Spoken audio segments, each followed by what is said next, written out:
This is your Oncor Weather Current video update for Wednesday, February 12th. I'm meteorologist Kaiti Blake. Well, if you're like me, you were woken up way before your alarm clock went off this morning thanks to some noisy overnight and early morning thunderstorms. There was no severe weather, but we did have some wind gusts up to 40 miles per hour, some small hail, and also plenty of thunder and lightning. As of mid-morning Wednesday, those storms are quickly exiting to the east, and by this afternoon, we are done with the rain and storms completely.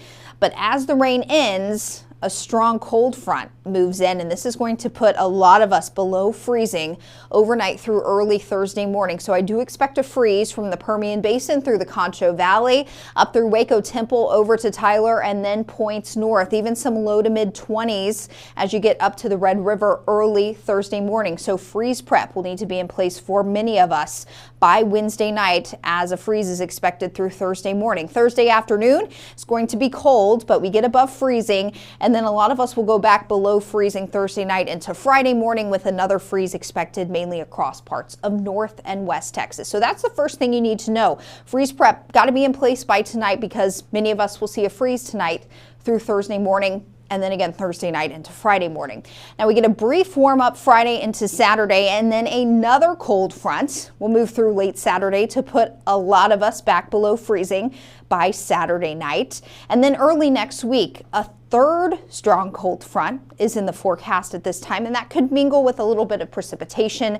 What could that mean in terms of winter precipitation? I'll tell you what we know coming up in just a couple of minutes. But let's talk about the weekend cold front. So Saturday afternoon, many of us will have the opportunity to warm into the 60s and even the 70s. Keep an eye on that Dallas temperature. 4 p.m. Saturday, we're in the low 70s.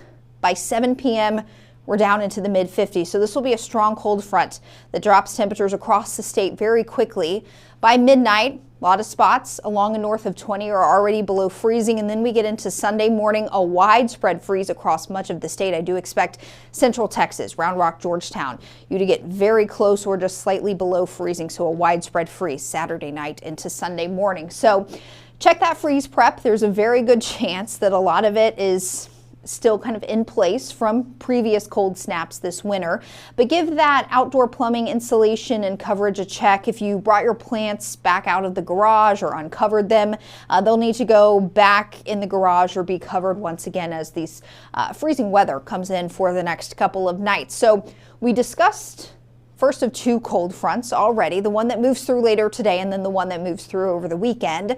That leaves a third cold front that we expect to move through early next week. Right now it looks like late Tuesday into Wednesday. That could change a little bit, but basically this is going to bring another really cold air mass into Texas early next week, and there's the potential for some precipitation to fall over that cold air mass, and that opens the window for some possible wintry precipitation. Now this is still a week out and there's a lot we don't know, but I just want to let you know that Oncor is already monitoring the potential for, again, more cold weather, possible winter precipitation across parts of Texas next week. Really important for you to stay tuned into your local forecast, and we'll also be providing updates on this in the coming days. In the meantime, kind of a busy 7-day forecast for the Dallas-Fort Worth area. Rain ends today, but then we freeze tonight and again Thursday night. Mid-50s on Valentine's Day, up to near 70 Saturday afternoon, and then we fall below freezing again Saturday night into Sunday morning. Again, we'll be providing plenty of weather updates for you on our social media channels. Make sure you're connected with us there,